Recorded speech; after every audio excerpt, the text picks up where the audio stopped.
All right, so welcome back everybody to day 8 of our CompuCell workshop. We appreciate everybody who's stuck it out this far. We know it's been a long 2 weeks, but hopefully it's been useful to you, and we are looking forward to working together on the hackathon this coming weekend. So just as a reminder, all workshop sessions, including this welcome session, will be recorded, live streamed, and then distributed on YouTube after the fact. Just so everybody is aware, you are being recorded today, as with the rest of the workshop. Again, these slides, all slides for today, including these slides, can be found in the student materials folder. And if you are planning on participating in the hackathon and have not signed up for the Slack channel yet, we recommend that you do that. That's one of the primary vectors for communication after hours for people during the hackathon. So please do make sure you're signed up for the Slack.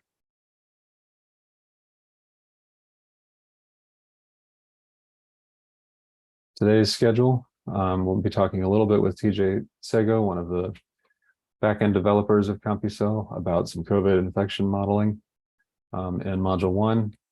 Then he'll be telling us a little bit about network modeling with MABOS. This is a probabilistic network modeling package, a little bit different from the ODE packages we were using during the antimony lessons. This still says TBD here, but session E, this extra session before lunch, will be an opportunity for people to give hackathon lightning talks if they would like to, and ask any follow-up questions about the hackathon that maybe were generated during yesterday's session. Module 3 today, we will actually be having some breakout sessions. In the next slide, I'll explain how that's going to work. We have 3 different presenters today. You can choose one of those sessions to go to. We'll give you instructions on how to do that shortly. And then Module 4 today, we have a little bit of a miscellaneous session with James. He'll be talking a little bit about histograms, going over some delta notch, or finishing the delta notch example from Monday, potentially talking about calcium wave signaling if there's time, and he'll also be going over a little bit about how to implement steering panels in your CompuCell simulations. So again, as usual, schedule follows the same schedule it's been following for the last 2 weeks. We'll have our breaks at 11:30, 2 o'clock for lunch, and 4:15. Module 3 will be taking place after lunch today. So you will come back from lunch and join the group that you're interested in attending. And again, we'll talk about that before lunch to make sure everybody is clear on that. For those talks today, we have 3 talks. One from Tom Knudsen. He's from the Environmental Protection Agency. He'll be talking about a model they've been working on lately, a 3D model of a homeobox gene activation during gastrulation. There's a Zoom link for that. Everybody should have these Zoom links. They were sent out by email last night, but we'll send them out again before the extra session today, just to make sure that they're at the top of your inbox before lunch. Our second session today is with Shane Hudson from Vanderbilt University. He'll be talking about a computational model of secondary palette fusion and disruption that was developed in CompuCell a little while ago, 2017, I believe. And third, with Giulio Belmonte, he'll be talking a little bit more about stress strain and elasticity using cell links in CompuCell. So again, these links will be sent out by email before lunch, and they're also available in the slide deck in the student materials folder.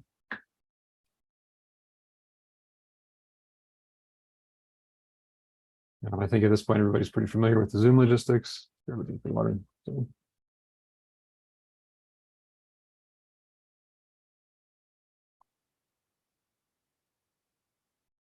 keep in mind everybody is muted by default. If you would like to be unmuted, please raise your hand or ask a question in the chat, and we can unmute you to ask your question.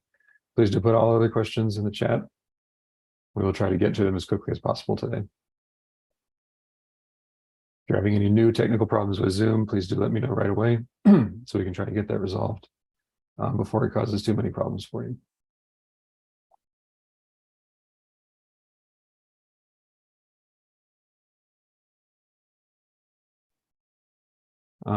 Again, if you're using NanoHub today, please do remember that we have this workaround with the capillary tool.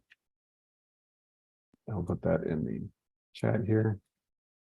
think that everybody using NanoHub is familiar with this at this point. We still have not heard back from NanoHub about getting the Python menus fixed in the main base tool. So you'll just log into the capillary tool, click OK through the outdated version warnings, stop the simulation that begins automatically, and then you can use CompuSub normally within the tool there. For the desktop app, an important note today is that steering panels in the previous release or the most recent release of CompuSub were broken until yesterday. If you have a chance either this morning or during lunch today to uninstall and reinstall CompuSub using the new installers on the website, the steering panels will be fixed, and you'll be able to participate in those activities today in Module 4. CompuSub, I believe, also has an auto updater feature on some platforms at this point. It should automatically pull in the hotfix if you're on Windows. I'm not sure about the Mac and Linux versions. Again, that may be a feature that I turned on at some point and didn't realize it. So if it's not automatically updating, we recommend that you try a new install today, during lunch at least. Again, here's a list of resources. This can be found in the slide deck in the student materials folder. And today you'll be predominantly hearing from me, Dr. Glazier, and Dr. Sego, as well as the breakout session presenters today. So any questions before we get started?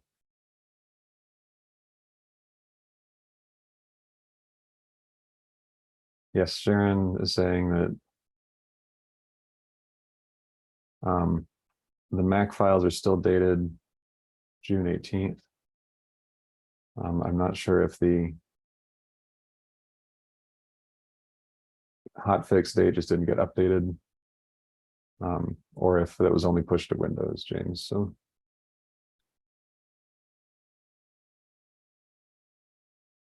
I mean, if you had a lot of issues getting CompuSub installed on your Mac and you're hesitant to reinstall it today, that's fine. It's just one activity in Module 4 that you'll have to maybe either use NanoHub for or just follow along and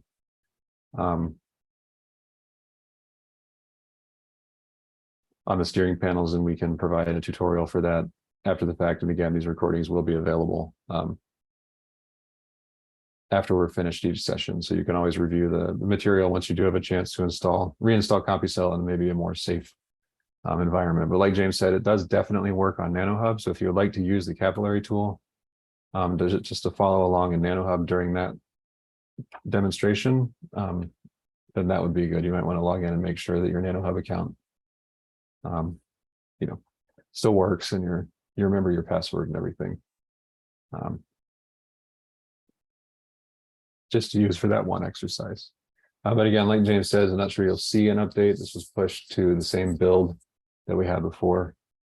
So if you do want to take a minute during lunch to uninstall and reinstall or to use the auto updater, it should be safe. And that's also a point for everybody. You've got TJ here, so if there are bugs, feature requests, suggestions for demos, improvements in the manuals, anything of this kind, please let him know. You've got the ear of one of the lead developers for CompuSub. Please don't be shy about letting him know what needs to be done. And he's extremely good about getting fixes out quickly, as we saw with this yesterday. So please do let us know. Something that maybe we didn't talk about so much is, which I think people in this audience are quite aware of, but perhaps should be repeated. Maybe we actually should be talking about it at the beginning of the whole workshop, is how to report bugs. If you simply say CompuSub crashed, that's usually not very helpful. If you have the code that crashed, a description of what circumstances it crashed under, so zip the code that crashed, write a little description of it, screenshot player, twit it, whatever is the offending object. If you can screenshot the console with the record of what happened, that's extremely helpful. If you put all of that together, the speed and likelihood of it getting fixed are much, much better. So If you can at the very least send us the error code that the console threw, that helps us pinpoint the potential group of problems that it could be much quicker than having to go back and forth with a number of questions about what happened. and also, of course, say whether you're on a Mac, Windows, Linux, and whether you what the version was. But that really helps a lot if you can do that. I know it's not always possible. If CompuCell crashes by disappearing, you may not be able to do a screenshot. But at least wrap the code and have a detailed description of what happened. Telling us what you were doing when it crashed too is also very helpful if you can remember what you clicked. TJ, that was something you thought about teaching, but didn't actually get on the schedule. There was a request to show how to do C++ extensions. Yes, so that's a great question, and so we've sort of tormented ourselves over this issue for quite a long time now, and the debate being whether it's feasible to show how to do something like developing a custom energy function versus doing an entirely separate workshop on developing CompuCell at the C++ level. Because that is what that work entails to implement a custom function, is to do development in the back end. And yeah, I see that comment there, Darshan, about positive feedback for doing that separate workshop. So that we'll definitely take that into consideration, because there's a much higher barrier of entry, both on the setup side and also on the technical side. There's a much higher learning curve, but CompuCell is open source for a reason, and this is one of those reasons. So we'll take that into consideration. Yeah, the separate developers workshop for CompuCell is something we've been thinking more seriously about for the last couple of years. That would be sort of more of like a 2 to 3 day intensive workshop for specifically backend development. So if that is something that people are interested in, if you would like to learn how to write your own extensions to CompuCell, get it to do what you need to do that maybe it doesn't do already, then please do let us know that you're interested in that.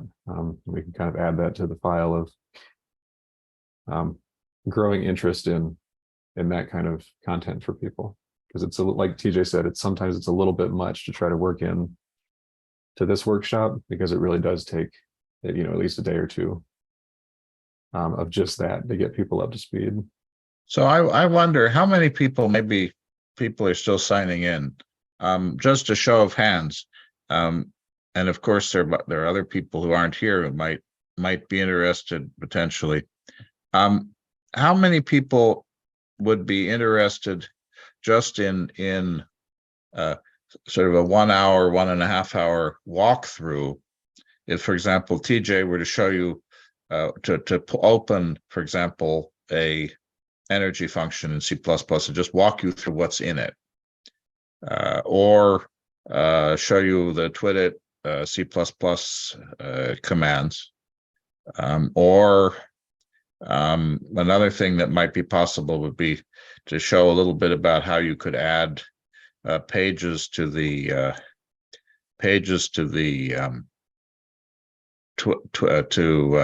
wizard, because one thing we've talked about a lot is adding extensions so that the wizard were more capable. That's not hard to do, but it's time consuming, and if we could have people do that online, help us with that, that would be tremendous.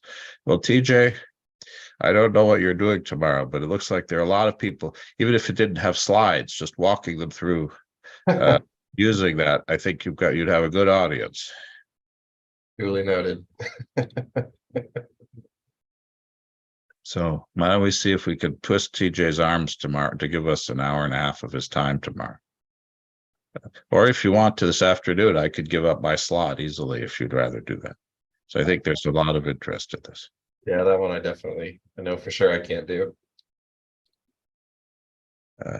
But it wouldn't be very formal, but it might be something that I think would be valuable. I have to say, I would sit through it. I know what the C++ structure for plugins is, but I've never written the extensions myself for adding pages to Wizard, which I need to learn how to do.